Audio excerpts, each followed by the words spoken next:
America के vice president JD Vance का कहना यह है कि सिर्फ पूरी दुनिया में अमेरिका एक ऐसा देश है जो कि इजराइल के साथ खड़ा है। Trump is the only head of state in the entire world who is sympathetic to the nation of Israel at this moment in time. लेकिन फिर इजराइल के प्राइम मिनिस्टर बेंजामिन नेतन्याहू ने एक ऐसी बात कही जिसमें दुनिया के लिए एक बहुत बड़ा मैसेज छुपा था।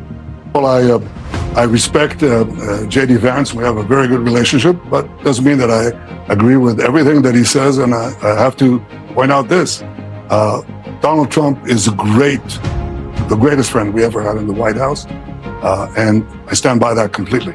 Secondly, we have some other friends, like a small country called India.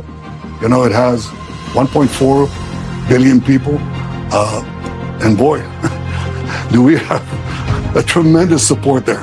You know, I have this Facebook thing, and I'm just flooded by the overwhelming support there, and we have many others. ध्यान दीजिए, Netanyahu पहले कहते हैं a very small country और अगले ही second बोलते हैं India 1.4 billion people. ये लाइन सिर्फ एक मजाक नहीं था, ये एक ताना था उन लोगों के लिए जो लोग समझते हैं इजराइल के पास सिर्फ अमेरिका का सपोर्ट है। नेतन्याहू का मैसेज बिल्कुल साफ था, अमेरिका के अलावा भी ऐसे देश हैं जिनका सपोर्ट इजराइल के लिए बहुत मायने रखता है और उनमें से है एक अपना देश भारत। आखिर कौन सा स्मॉल कंट्री 1.4 बिलियन लोगों का घर है?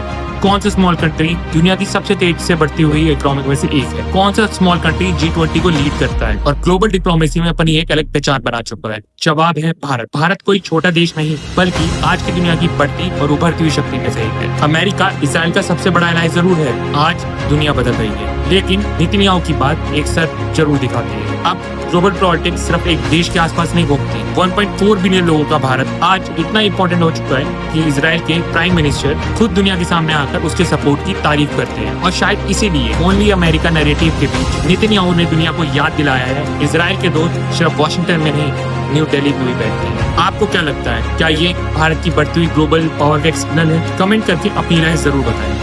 जय